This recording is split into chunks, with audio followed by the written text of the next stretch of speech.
ನಂಬಿದವರೇ ಶತ್ರುಗಳಾದಾಗ ಅಥವಾ ನಮ್ಮ ಒಂದು ಬೆಳವಣಿಗೆಯನ್ನು ಕಂಡು ನಮ್ಮ ಹತ್ತಿರದಲ್ಲೇ ಇದ್ದು ನಮ್ಮನ್ನು ತುಳಿಯುವಂತಹ ಪ್ರಯತ್ನವನ್ನು ಮಾಡುವಂಥದ್ದಾದಾಗ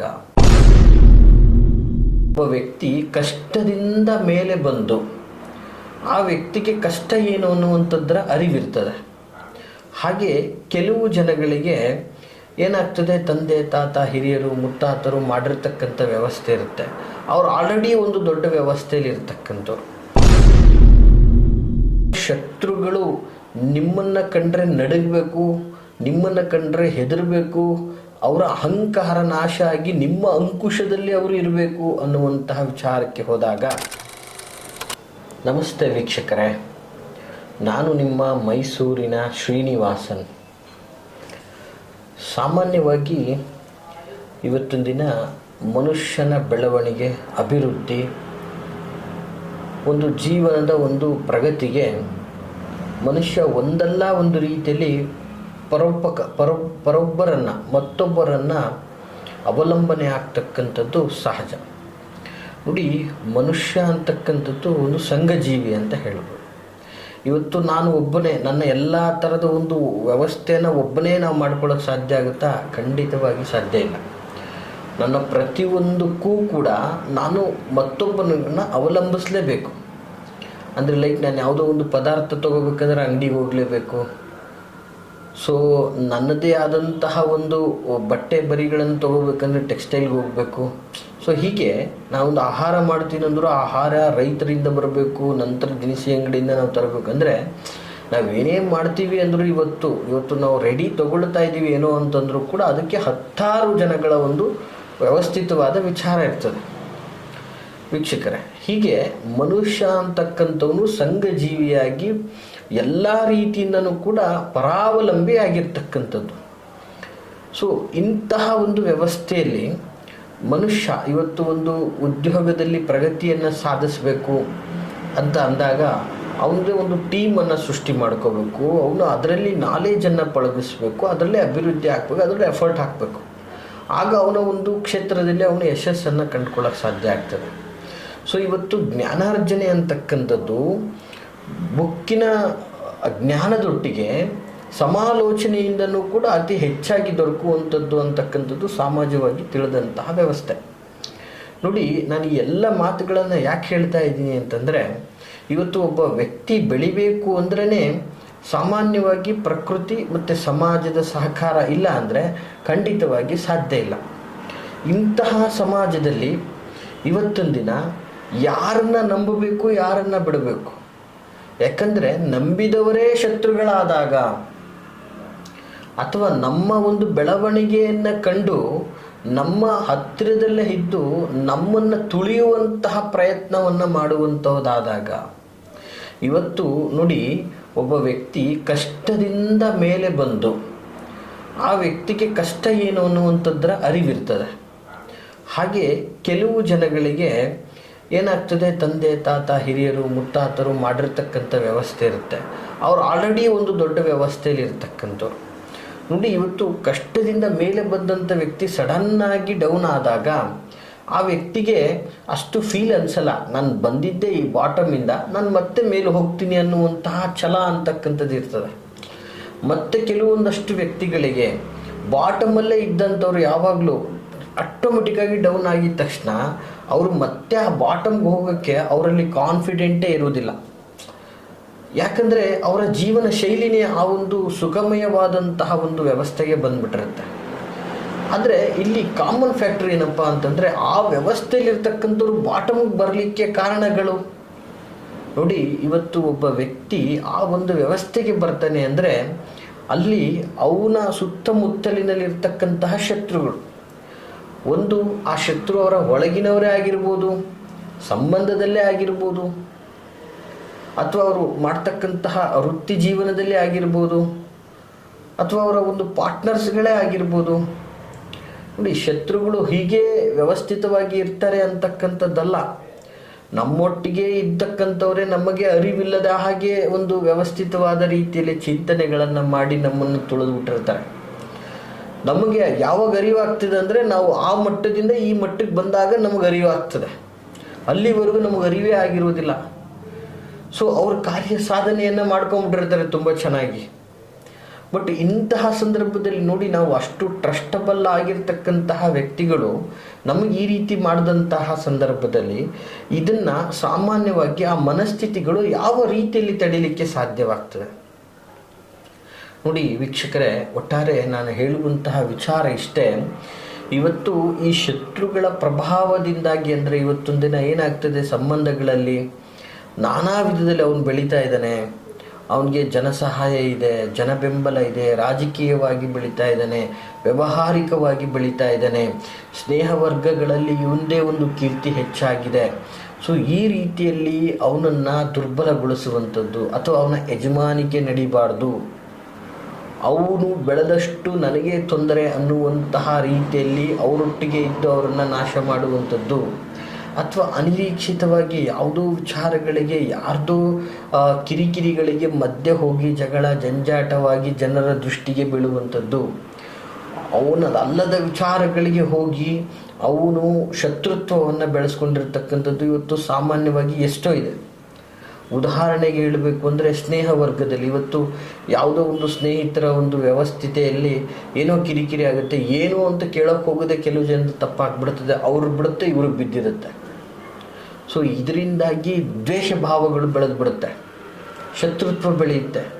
ಸಂಬಂಧಗಳಲ್ಲಿ, ಆಸ್ತಿ ವಿಚಾರದಲ್ಲಿ, ಅವನು ನನ್ನ ಆಸ್ತಿನ ಪಡ್ಕೊಂಬಿಟ್ಟ, ಅವನು ನನ್ನಿಂದ ಮುಂದೆ ಹೋಗ್ಬಿಟ್ಟ, ಒಂದು ಗಾದೆನೇ ಇದೆಯಲ್ಲ, ಬೆಳೀತಾ ಬೆಳೀತಾ ಅಣ್ಣ ತಮ್ಮದಿರು ಬೆಳೆದ ಮೇಲೆ ದಾಯಾದಿಗಳು ಅಂದ ಹಾಗೆ ಈ ಒಂದು ಭೂಮಿಗೆ ಸಂಬಂಧಪಟ್ಟಂಗೆ ಆಗಿರ್ಬೋದು.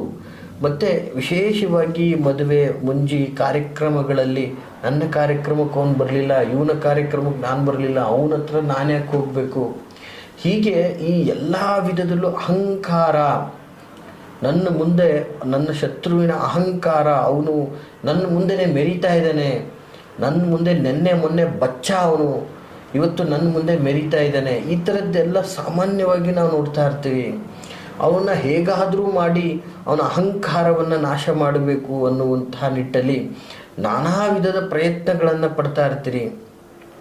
ಬಟ್ ಆ ವ್ಯಕ್ತಿ ಬೆಳೀತಾನೆ ಹೋಗ್ತಾನೆ. ಇಲ್ಲಿ ನೀವು ಅವನನ್ನು ನಾಶ ಮಾಡಬೇಕು ಅನ್ನುವಂತಹ ನಿಟ್ಟಲ್ಲಿ ದುಷ್ಟ ಚಟಗಳಿಗೆ ದಾಸರಾಗಿ ನಾನಾ ಕೆಟ್ಟ ತಂತ್ರಗಳನ್ನು ಮಾಡಿಕೊಂಡು ಕರ್ಮವನ್ನು ತೆಗೆದುಕೊಳ್ತಾ ಹೋಗ್ತಾ ಇರ್ತೀರ. ವೀಕ್ಷಕರೇ, ಈ ಒಂದು ವಿಚಾರವನ್ನು ಇಟ್ಕೊಂಡಾಗ ಇವತ್ತು ನಿಮ್ಮ ಶತ್ರುಗಳು ನಿಮ್ಮನ್ನು ಕಂಡ್ರೆ ನಡಗಬೇಕು, ನಿಮ್ಮನ್ನು ಕಂಡ್ರೆ ಹೆದರಬೇಕು, ಅವರ ಅಹಂಕಾರ ನಾಶ ಆಗಿ ನಿಮ್ಮ ಅಂಕುಶದಲ್ಲಿ ಅವರು ಇರಬೇಕು ಅನ್ನುವಂತಹ ವಿಚಾರಕ್ಕೆ ಹೋದಾಗ ನೋಡಿ, ಬಹಳ ಅದ್ಭುತವಾದ ವಿಚಾರ. ಅಂದರೆ ಅವ್ರು ನಿಮ್ಮ ಕಣ್ಣಿಗೆ ಬೀಳಬೇಡದು, ಅವರು ನಾಶವಾಗಿ ಹೋಗಬೇಕು ಅನ್ನುವಂತಹದ್ದು ಒಂದಷ್ಟು ವಿಚಾರ ಇರ್ತದೆ. ಇವತ್ತು ಎಷ್ಟೋ ಹೆಣ್ಣು ಮಕ್ಕಳಿಗೆ ನಂಬಿಸಿ ಮೋಸ ಆಗಿರ್ತಕ್ಕಂಥದ್ದು. ಸೊ ಆ ಒಂದು ನಂಬಿಕೆ ದ್ರೋಹದಿಂದ ಅವರು ದ್ವೇಷ ಭಾವವನ್ನು ಸೃಷ್ಟಿ ಮಾಡ್ಕೊಂಡಿರ್ತಾರೆ. ಸುಖ ಸಂತೋಷ ದಾಂಪತ್ಯ ಜೀವನ ಇರ್ತದೆ. ಸೊ ಈ ಎಲ್ಲ ವ್ಯವಸ್ಥೆಗಳಿದ್ದರೂ ಕೂಡ ಅವರನ್ನು ನಾಶ ಮಾಡಿಬಿಟ್ಟಿರ್ತಾರೆ. ಸೊ ಹೀಗಿದ್ದಂಥ ಸಂದರ್ಭದಲ್ಲಿ ಇಂತಹ ಶತ್ರುಗಳಿಗೆ, ಇಂತಹ ಕೆಟ್ಟು ಹುಳಗಳು ಅಂತ ಹೇಳ್ಬೋದು, ಇಂತಹ ಕೆಟ್ಟು ಹುಳಗಳಿಗೆ ಯಾವ ಒಂದು ವಿಧಾನದಲ್ಲಿ ಅವರನ್ನು ಆ ಗರ್ವವನ್ನು ಭಂಗ ಮಾಡಬೇಕು, ಅವರ ಒಂದು ಅಹಂಕಾರವನ್ನು ನಾಶ ಮಾಡಬೇಕು ಅನ್ನುವಂಥದ್ದಾದರೆ ಬಹಳ ಸುಲಭವಾದಂತಹ ತಂತ್ರ ಇದೆ ವೀಕ್ಷಕರೇ.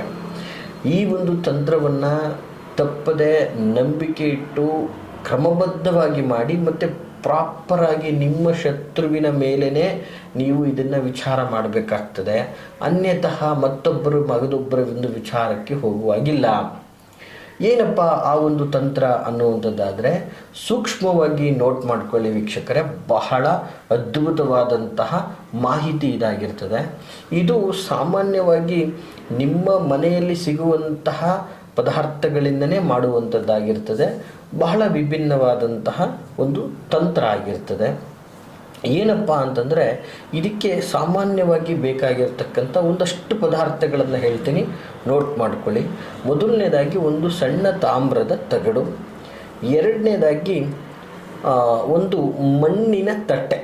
ನೋಡಿ, ಯಾವುದ್ಯಾವುದು ತಟ್ಟೆಗಳಲ್ಲ, ಮಣ್ಣಿನ ತಟ್ಟೆ. ಈ ಸಾಮಾನ್ಯವಾಗಿ ಮಣ್ಣಿನ ಮಡಿಕೆ ಮೇಲೆ ಮುಚ್ಚುವಂಥದ್ದೆಲ್ಲ ಇರ್ತದಲ್ಲ, ಅದನ್ನೇ ಸಣ್ಣ ತಟ್ಟೆ, ಆ ಥರದ ಒಂದು ತಟ್ಟೆ. ಜೊತೆಗೆ ಒಂದು ಮುಷ್ಟಿಯಷ್ಟು ಬಿಳಿ ಸಾಸಿವೆ, ಮುಷ್ಟಿ ಅಂದರೆ ಇದು, ಬೊಗಸೆ ಅಂದರೆ ಈಗ ಬರ್ತದೆ, ಒಂದು ಮುಷ್ಟಿಯಷ್ಟು ಬಿಳಿ ಸಾಸಿವೆ, 3 ತರಹದ ಎಣ್ಣೆ, ಇದಿಷ್ಟು, ಜೊತೆಗೆ ಒಂದು ಗೊಂಬೆ, ಮರದ ಬೊಂಬೆ ಅಂತ ಹೇಳ್ತೀವಿ.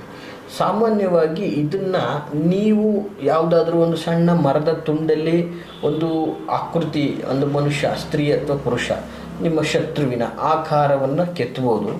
ಅಥವಾ ಎಲ್ಲಿ ನಿಮಗೆ ರೆಡಿ ಕೆತ್ತಿದ್ದೇ ಸಿಗ್ತದೆ ಅನ್ನುವಂಥದ್ದಾದರೆ ಅದನ್ನು ಸಹ ನೀವು ತೆಗೆದುಕೊಂಡು ಬರ್ಬೋದಾಗಿರ್ತದೆ. ಈ ಒಂದು ಬೊಂಬೆ, ಇದರ ಜೊತೆಗೆ ಒಂದು ಸಣ್ಣ ಮೊಳೆ, ಇಷ್ಟು ಪದಾರ್ಥಗಳಿದ್ದರೆ ಸಾಕು, ಅದ್ಭುತವಾಗಿ ನಿಮ್ಮ ಶತ್ರುವನ್ನು ನೀವು ನಾಶಗೊಳಿಸ್ಬೋದು. ಏನು ಮಾಡಬೇಕು ಇಷ್ಟೆಲ್ಲ ಪದಾರ್ಥಗಳನ್ನು ಇಟ್ಕೊಂಡು ಅಂತ ಆದರೆ, ಮೊದಲನೇದಾಗಿ ತಾಮ್ರದ ತಗಡಿನಲ್ಲಿ ನಿಮ್ಮ ಶತ್ರುವಿನ ಹೆಸರನ್ನು ಬರಿಬೇಕಾಗ್ತದೆ. ನಿಮ್ಮ ಶತ್ರುವಿನ ಹೆಸರನ್ನು ಬರೆದು ಆ ಒಂದು ತಗಡನ್ನು ಒಂದು ಬೊಂಬೆಯ ಮೇಲೆ, ಒಂದು ಸಣ್ಣ ಮೊಣೆಯಲ್ಲಿ ಆ ಬೊಂಬೆಯ ಹಣೆಯ ಮೇಲೆ ಅದನ್ನು ಹೊಡಿಬೇಕಾಗ್ತದೆ. ಹೊಡೆದ ನಂತರ ಅದನ್ನು ಒಂದು ಮಣ್ಣಿನ ತಟ್ಟೆಯಲ್ಲಿ ಮಡಗಿ ಅದಕ್ಕೆ ಒಂದು ಮುಷ್ಟಿಯಷ್ಟು ಬಿಳಿ ಸಾಸಿವೆ ಮತ್ತು 3 ತರಹದ ಎಣ್ಣೆ, ಯಾವುದಾದ್ರೂ ಆಗ್ಬೋದು, 3 ತರಹದ ಎಣ್ಣೆಗಳನ್ನು ಅದಕ್ಕೆ ಹಾಕಿ, ನಂತರ ಆ ಒಂದು ವ್ಯವಸ್ಥಿತವಾದಂತಹ ತಟ್ಟೆಯಲ್ಲಿ ಕರ್ಪೂರವನ್ನು ಹಾಕಿ, ಸಂಪೂರ್ಣವಾಗಿ ಕರ್ಪೂರವನ್ನು ಹಾಕಿ ಅದನ್ನು ಸಂಪೂರ್ಣವಾಗಿ ಸುಡಬೇಕು. ಬೂದಿಯಾಗುವವರೆಗೂ ಸುಡಬೇಕು. ಕರ್ಪೂರದಲ್ಲಾಗಿಲ್ಲ ಅಂದರೆ ಮತ್ತು ಬೇರೆ ಯಾವುದಾದ್ರೂ ಒಂದು ಲಿಕ್ವಿಡನ್ನು ಹಾಕಿ ನಿಮ್ಮ ವ್ಯವಸ್ಥಿತವಾದ ರೀತಿಯಲ್ಲಿ ಅದನ್ನು ಮಾಡುವುದಾಗಿರ್ತದೆ ಸಂಪೂರ್ಣವಾಗಿ. ಆಮೇಲೆ ಒಂದು ವಿಚಾರ ತಿಳ್ಕೊಳ್ಳಿ, ಇದನ್ನು ಪರ್ಟಿಕ್ಯುಲರ್ ಆಗಿ ಅಮಾವಾಸ್ಯೆ ಅಥವಾ ಹುಣ್ಣಿಮೆಯ ದಿನಗಳಲ್ಲೇ ಮಾಡಬೇಕಾಗ್ತದೆ. ಮತ್ತು ಯಾವುದೇ ದಿನಗಳಲ್ಲಿ ಮಾಡಲಿಕ್ಕೆ ಇದು ಬರೋದಿಲ್ಲ. ಅಮಾವಾಸ್ಯೆ ಅಥವಾ ಹುಣ್ಣಿಮೆಯ ದಿನಗಳಲ್ಲಿ ಮಾತ್ರ ಈ ಒಂದು ತಂತ್ರಗಳನ್ನು ನೀವು ಮಾಡಬೇಕಾಗ್ತದೆ. ಸೊ ಈ ರೀತಿಯಲ್ಲಿ ಮಾಡಿ ಸಂಪೂರ್ಣ ಅದನ್ನು ಭಸ್ಮವಾದ ನಂತರ ಆ ಭಸ್ಮವನ್ನು ತೆಗೆದುಕೊಂಡು ಹೋಗಿ ಹರಿಯುವಂತಹ ನೀರಿನಲ್ಲಿ ಬಿಡಬೇಕಾಗ್ತದೆ. ಹೀಗೆ ಮಾಡಿದರೆ ಉಂಟಲ್ಲ ವೀಕ್ಷಕರೇ, ನಿಮ್ಮ ಶತ್ರುಗಳು ಸಂಪೂರ್ಣವಾಗಿ ಅವರ ಅಹಂಕಾರ, ಅವರ ಆ ಒಂದು ಉಗ್ರ ಅವತಾರ ಮತ್ತು ನಾನು ಅನ್ನುವಂತಹ ವ್ಯವಸ್ಥೆ ಸಂಪೂರ್ಣ ನಾಶವಾಗ್ತದೆ. ಕೆಲವೊಂದು ಶತ್ರುಗಳಂತೂ ಅವರು ಮಾಡಿರ್ತಕ್ಕಂತಹ ವಿಚಾರಕ್ಕೆ ನಿಮಗೆ ಶರಣಾಗತರಾಗಿ ನಿಮ್ಮ ಅಂಕುಶದಲ್ಲೇ ಇರುವಂತಹ ವ್ಯವಸ್ಥೆಗೆ ಬಂದು ಬಿಡ್ತಾರೆ ವೀಕ್ಷಕರೇ. ಅಂತಹ ಒಂದು ಮಹತ್ವದ ಕಾರ್ಯ ಆಗಿರ್ತದೆ. ಈ ಒಂದು ಮಾಹಿತಿ ತಮಗೆಲ್ಲ ಇಷ್ಟವಾಗಿದ್ದರೆ ದಯವಿಟ್ಟು ಲೈಕ್ ಮಾಡಿ, ಜೊತೆಗೆ ಯಾರೆಲ್ಲ ಈ ಥರದ ಒಂದು ಸಂಕಷ್ಟಗಳಲ್ಲಿದ್ದಾರೆ ಅವರಿಗೆ ವಿಡಿಯೋಗಳನ್ನು ಶೇರ್ ಮಾಡಿ ಅಂತ ಹೇಳ್ತಾ, ನಿಮಗೆ ನಿಮ್ಮ ಒಂದು ವಿಷಯಕ್ಕೆ ಸಂಬಂಧಪಟ್ಟ ಹಾಗೆ, ಇಂತಹ ಪ್ರಾಬ್ಲಮ್ಗೆ ಸಂಬಂಧಪಟ್ಟ ಹಾಗೆ ನಿಮಗೆ ಮಾಹಿತಿ ಬೇಕು ಅನ್ನೋದಾದರೆ ದಯಮಾಡಿ ವಿಡಿಯೋ ಕೆಳಗೆ ನಿಮ್ಮ ಅನಿಸಿಕೆ ಅಭಿಪ್ರಾಯಗಳನ್ನು ಕಮೆಂಟ್ ಮಾಡಿ. ತಪ್ಪದೆ ಕಮೆಂಟ್ ಮಾಡಿ. ನಿಮ್ಮ ಕಮೆಂಟ್ಗೆ ಅದ್ಭುತವಾದಂತಹ ಒಂದು ಮಾಹಿತಿಗಳನ್ನು ನಾನು ನಿಮಗೆ ತಿಳಿಸ್ಕೊಡ್ತೀನಿ ಪ್ರತ್ಯೇಕವಾಗಿ. ಹಾಗೆ ಯಾರೆಲ್ಲ ನೇರವಾಗಿ ನನ್ನ ಭೇಟಿ ಆಗಬೇಕು ಅಂತ ಇದ್ದೀರಾ, ನನ್ನ ಕಚೇರಿ ಇರ್ತಕ್ಕಂಥದ್ದು ಮೈಸೂರಿನ ವಿಜಯನಗರದಲ್ಲಿ. ದೂರದಲ್ಲಿರ್ತಕ್ಕಂಥವ್ರು ಬರಲಿಕ್ಕೆ ಸಾಧ್ಯವಾಗ್ತಾ ಇಲ್ಲ ಗುರುಗಳೇ, ನಾನು ನಿಮ್ಮೊಟ್ಟಿಗೆ ಮಾತಾಡಬೇಕು ಅನ್ನುವಂತಹ ಇಚ್ಛೆ ಪಟ್ಟಿದ್ದೆ ಆದರೆ ಮುಂದೆ ಕಾಣ್ತಾ ಇರತಕ್ಕಂತಹ ಸಂಖ್ಯೆಗೆ ಕರೆ ಮಾಡಿ ಅಂತ ಹೇಳ್ತಾ ಎಲ್ರಿಗೂ ಶುಭವಾಗಲಿ. ನಮಸ್ಕಾರ.